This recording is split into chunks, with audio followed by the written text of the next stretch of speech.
ಹಚ್ಚಿ ಬ್ಯಾಲ್ ನೋಡ್ರಿ ಕೆಳಗೆ ಹಚ್ಚಿ ಬ್ಯಾಲ್. ಬಾಂಧವರೇ, ತಮ್ಮೆಲ್ಲರಿಗೂ ಶರಣಾರ್ಥಿಗಳು. ಜಮಖಂಡಿ ಕ್ಷೇತ್ರದ ಪ್ರತಿನಿತ್ಯ ಏನಾದರೂ ಒಂದು ಅಭಿವೃದ್ಧಿ ಕಾರ್ಯಕ್ರಮ ಜರುಗ್ತಾ ಇದ್ದೀವಿ. ತಾವು ನೋಡ್ತಾ ಇದ್ದೀರಿ. ಇದು ಒಂದು ಕಾರ್ಯಕ್ರಮ. ಇದು ಮುಧೋಳ ದಿಬ್ಬದ ಮೇಗೆ 1.5 ಕಿಲೋಮೀಟರ್ ಅಷ್ಟು ಯಾವುದೇ ಅಡೆತಡೆಗಳೇ ಇರಬಾರ್ದು, ಯಾವುದೇ ಆಕ್ಸಿಡೆಂಟ್ಗಳು ಆಗಬಾರ್ದು ಅಂಬುಗೋಸ್ಕರ ವಿಶೇಷವಾದ ಇದು ಒಂದು ಯೋಜನೆ ಆಗಿದೆ. ಇಂದಿಗೆ ನಾನು ಬೆಳಗಾವಿಯಿಂದ ಬೆಂಗಳೂರು ಏರ್ಪೋರ್ಟ್ನಾಗ ಹೋದಾಗ ಹೈವೇ ಅಥಾರಿಟಿ ಆಫ್ ಇಂಡಿಯಾದಾಗ ಒಬ್ಬ ಸೆಕ್ರೆಟ್ರಿ ಭೇಟಿಯಾಗಿದ್ದರು ನನಗೆ. ಆ ಸೆಕ್ರೆಟ್ರಿಯಲ್ಲಿ ಕೂಡ ನಾನು ಮಾತಾಡಿದ್ದೇನೆ. ಈಗ ನನಗೆ ನೆನಪತ್ತು ನನಗೆ. ಆ ಸೆಕ್ರೆಟ್ರಿ ಕೂಡ ನಾನು ಹೇಳಿ ನಮ್ಮಲ್ಲಿ ಬಹಳಷ್ಟು ಏರುಪೇರದವು, ಮ್ಯಾಗ ಗಾಡಿಗಳು ಹೋಗ್ಬೇಕಾತಂದ್ರೆ ಟ್ರ್ಯಾಕ್ಟರ್ಗಳು ಹಿಂದಿನ ಗಾಡಿಗಳು ಹೇಳ್ತಾವು, ಭಾಳಷ್ಟು ಆಕ್ಸಿಡೆಂಟ್ ಆಗ್ತಾಯಿದ್ದವು. ಅವ ತನ್ನ ಡೈರಿಯಲ್ಲಿ ಅದು ನೋಟ್ ಮಾಡ್ಕೊಂಡಿದ್ದ. ಅದೊಂದು ಈ ಒಂದು ಪ್ರಾಜೆಕ್ಟ್ ಇಲಾಖೆ ಏನದೆ, ಇಲ್ಲಿ ಇಲಾಖೆ ಸಂಬಂಧಪಟ್ಟವರು ಕೂಡ ಇದ್ದಾರೆ. ಅವರು ಕೂಡ ನಾನು ಶರಣಾರ್ಥಿ ಹೇಳ್ತಾ ಇದ್ದೇನೆ. PWD ಮತ್ತು ಇನ್ನಿತರು ಇದು ವಿಶೇಷವಾದ ಒಂದು ಇಲಾಖೆ. KSU ಪತ್ರದ Karnataka state highway improvement project ಅಂತ. Karnataka state highway improvement project only ಹೈವೇಗಳಲ್ಲಿ ಎಲ್ಲಿ ಆಕ್ಸಿಡೆಂಟ್ ಅಕೌಂಟ್ ಝೋನಲ್ಲಿ ಆಕ್ಸಿಡೆಂಟ್ ಝೋನನ್ನು ಅದನ್ನು ಸುಧಾರಣೆ ಮಾಡಿ ಆಕ್ಸಿಡೆಂಟ್ ಆಗಲ್ದ ಹಾಗೆ ಅದು ಮಾಡುವಂಥದ್ದು. ಅದು ಆಕ್ಸಿಡೆಂಟ್ ಝೋನ್ ಇದು ಒಂದು ಕೂಡ ಆಕ್ಸಿಡೆಂಟ್ ಝೋನ್ ಇರೋದ್ರಿಂದ ಇದು ಸಪ್ರೇಟ್ ಇಲಾಖೆ ಇದೆ. ಅದು ಬೆಂಗಳೂರಿಂದ ಕಂಟ್ರೋಲ್ ಆಗ್ತದೆ. ಅಲ್ಲಿ ಡಿಸೈನು ಡೆವಲಪ್ಮೆಂಟ್ ಎಲ್ಲ ಅಲ್ಲಿ ಆಗಿದ್ದಾವೆ. ನಾನು ಎಲ್ಲ ಸ್ಟಡಿ ಮಾಡಿದ್ದು ನಾನು. ಇದನ್ನು ಈ ಒಂದು 2,30,00,000 ರೂಪಾಯಿದು ಇದು ಕಾಮಗಾರಿ ಆಗಿದೆ. GST ಬಿಟ್ಟು 2,30,00,000 ರೂಪಾಯಿ ಕಾಮಗಾರಿ.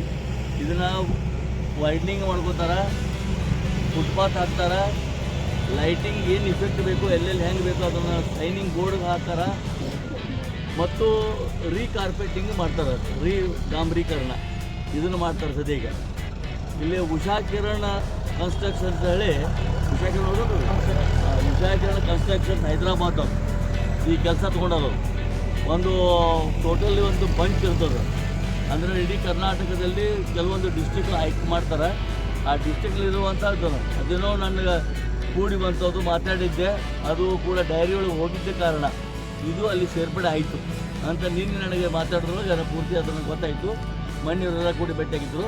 ಅದು ಕೆಲಸವನ್ನು ನಿನ್ನೆ ಬಂತು. ಆದಷ್ಟು ಬೇಗ ನೀವು ಪ್ರಾರಂಭ ಮಾಡಕ್ಕೆ ಹೇಳಿದ್ರು.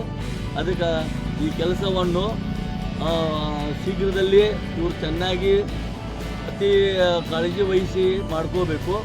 ಇವ್ರ ಮ್ಯಾಗೊಬ್ಬರು ಕನ್ಸಲ್ಟೆಂಟ್ ಅದಾರ, ಅವರು ಬೆಂಗಳೂರಿಂದ ಬರ್ತಾರೆ. ಯಾವ ಥರ ಮಾಡಬೇಕು ಅನ್ನೋದು ಪ್ರತಿಯೊಂದು ಚೈನ್ ಲಿಂಕ್ ಎಲ್ಲೆಲ್ಲಿ ಯಾವ ಟೈಮ್ ಎಲ್ಲೆಲ್ಲಿ ಹಾಕಬೇಕು ಅನ್ನೋದು ಅದು ಕೂಡ ಇಲ್ಲಿ ಅದೇ. ಇದಲ್ಲದೆ ನಾನು ಅಲ್ಲಿ ಆ್ಯಕ್ಚುಲಿ ಕಟಿಂಗ್ ಮಾಡಿದ್ದು. ಇದು ನಾನು ಕಾರಜೋಳ ಸಾಹೇಬರು ಇದ್ದಾಗ ಭಯಂಕರ ಪ್ರಯತ್ನ ಪಟ್ಟು 500-600 ಮಂದಿನ ಹೋಗಿ ಕೇಸಿಂದ ಈ ಗಾಡಿ ಏರೋಲಾಗಿದ್ದು.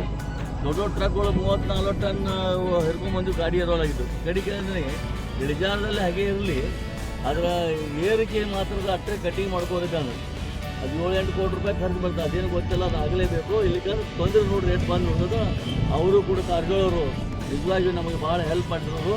ಈ ಕಟಿಂಗ್ ಮಾಡಿದ್ದು ಅದಕ್ಕಾಗಿ ಇವತ್ತು ಸರಸಗಾಟವಾಗಿ ಆರಾಮ್ ಸರಿ ಗಾಡಿ ಏರೋದು. ಇನ್ನೊಂದು ನಮ್ಮಲ್ಲಿ ತೊಂದರೆ ಇದೆ. ಇಲ್ಲಿ ಪ್ಯಾಕೇಜ್ ಇದಲ್ಲ, ಯಾವುದು ಹೊಸ ಪ್ಯಾಕೇಜ್ ಹತ್ರ ಅಲ್ಲಿ ಗಾಡಿ ಇರೋಲು ಅಲ್ಲಿ ಒಮ್ಮಿದೊಮ್ಮೆ ಚರ್ಡ್ ಆಗ್ಬಿಟ್ಟದಲ್ಲಿ. ಅಲ್ಲಿ ಏನಾಗೈತೆ ಅಂದ್ರೆ ಕನಿಷ್ಠ ಅಂದರೆ 25-26 ಮೀಟ್ರ್ ಉದ್ದಲ್ಲಿ 1 ಮೀಟ್ರ್ ಇಳಿಬೇಕಂತ ಸ್ಲೋಪ್ ಇರಬೇಕಂತ ನಿಯಮದೆ. ಅದು 26 ಮೀಟ್ರ್ ಉದ್ದಲ್ಲಿ 1 ಮೀಟ್ರು, 22-60 ಮೀಟ್ರಲ್ಲಿ ಸಾರಿ 260 ಮೀಟ್ರ್ 1 ಮೀಟ್ರ್ ಬೇಕಾಗ್ತದೆ. ಅದಕ್ಕೆ ಅಲ್ಲಿ ಭಯಂಕರ ಅದು ಸ್ಟೀಪ್ ಆಗಿಬಿಡೋದು. ಈ ಗಾಡಿಯಲ್ಲಿ ಎರವಲು ಭಾಳ ತೊಂದರೆಗಳದಾವು. ಅದು ಕೂಡ ಇವತ್ತು ನಾವು ಟೆಂಡರ್ ಪಾಸ್ ಆಗಿದೆ. ಟೆಂಡರ್ದು ಕೂಡ ಇವತ್ತು ಅದು ಪೂಜೆ ಕೂಡ ಮಾಡಿದ್ದಾಗಿದೆ. ಅದು ಕೆಲಸ ಅದು ಪ್ರಾರಂಭ ಆಗ್ತದೆ. ಅಲ್ಲಿಯೂ ಕಟಿಂಗ್ ಮಾಡಿ ಸ್ವಲ್ಪ ಅದನ್ನು ಸ್ಲೋಪ್ ಹೆಚ್ಚು ಮಾಡ್ತಾರೆ. ಪೂರ 2 ಕಡೆ ಸ್ಲೋಪ್ ಅಂದರೆ ಮಸೀದಿ ಮುಂದೆ ಹಾಯ್ಸಿ ಹೋಗ್ತೈತದು. ಅಲ್ಲಿ ಕಟಿಂಗ್ ಅಂತ ಆಗೋದಿಲ್ಲ. ಅದರ ಸ್ಲೋಪ್ ಮಾಡ್ಕೊಂಡು ಹಿಂಬರಿಗೆ ತುಂಬ್ಕೊತ ಹೋಗ್ತಾರೆ. ಅದನ್ನು ಕೂಡ ಸ್ಲೋಪ್ ಅದ್ರ ಸುಧಾರಿಸ್ಕೊಂಡು ಬರ್ತಾರೆ. ಅದರೊಳಗೆ ಇವು ಕೂಡ ಈ ಒಂದು ಪೂರ ಈ ಚೌಕಟ್ಟನ್ನು ಮತ್ತೊಮ್ಮೆ ಡಿಸೈನ್ ಪ್ರಕಾರ ಮಾಡ್ತಾರೆ. ಇದರಿಂದಾಗಿ ಇಲ್ಲಿ ಆಗುವಂಥ ಅನಾಹುತ, ಯಾಕಂದ್ರೆ ನಮ್ಮ ಮಾನ್ಯಮೆಂಟ್ರಿ ಒಬ್ಬ ಕೊಳ್ಳಾಳದವರು ಕೂಡ ಇವತ್ತು ಪಾಪ ಅವ್ರ ಹೆಸರು ಸೈನಿಕರು ಇದೇ ಇಲ್ಲೇ ದಿಬ್ಬದಂತೆ ತಿಳ್ಕೊಂಡ್ರು. ನಮ್ಮ ಅದಿರಿ ಇವತ್ತು ಖೇದ ಅನಿಸ್ತದ. ಯಾರಿಗೆ ಅವರು ಮಗನೂ ಕೂಡ ಇಲ್ಲೇ ಬಿದ್ದು ನಮಗೆ ಭಾಳ ಖೇದ. ಪಾಪ ಅವರು ಹಿರಿ ಮಗ ಭಾಳ ನಮ್ಗೆ ಇನ್ನು ಇವತ್ತು ನಮಗೆ ಸಂಕಟ ಆಗ್ತದೆ. ಅದು ಸಂದರ್ಭ ನೋಡಿದಾದರೆ ಅವ್ರ ತಂದೆಯವ್ರ ಪಾಪ ಅವ್ರು ಇಲ್ಲೇ ಇದ್ದಾರೆ ಅಡುಗೆಯವರು. ಅದಕ್ಕೆ ಇಂಥ ಅನಾಹುತಗಳು ಭಾಳ ಆಗಬಾರ್ದು, ಮತ್ತೊಬ್ಬರು ಯಾರು ಕೆಟ್ಟ ಆಗಬಾರ್ದು ಸಂಬಂಧ ಈ ಕಾರ್ಯ ತೆಗೆದುಕೊಂಡಿದ್ದಾಗಿದೆ. ಆ ಸಮರ್ಪಕ ಆದಷ್ಟು ಬೇಗನೆ ಆಗ್ತದೆ ಅಂತ ಹೇಳ್ತೀನಿ. ಅದಕ್ಕೆ ಕಾಂಟ್ರಾಕ್ಟರ್ ಅವ್ರನ್ನ ಆದಷ್ಟು ಬೇಗ ಸಿಕ್ಕೈತೆ ಹಾಕಿಮನ್ ಅದೇ ಹೇಳಿದಿಲ್ಲ, ಸಂದರ್ಭಕ್ಕೆ ಅನುಭವ ಸಿಗ್ತದೋ ಅದು ಭಾಳ ಪ್ರೆಷರ್ ಮಾಡಿ ಹೇಳಬೇಕಾಗಿದೆ. ಹಿಂಗೆಲ್ಲ ಆಕ್ಸಿಡೆಂಟ್ ಆಗಿರೋದು ಕೇಸಿಂದ. ಅದಕ್ಕೆ ಎಲ್ಲರೂ ಮತ್ತು ಯಾಳಿಗೆಯವರು ಮಗುಗೆ ಅವ್ರ ಆತ್ಮಕ್ಕೆ ಬ್ಯಾಲ್ ನೋಡ್ರಿ ಕೆಳಗೆ ಹಚ್ಚಿದ್ದಾರೆ. भारत माता की जय।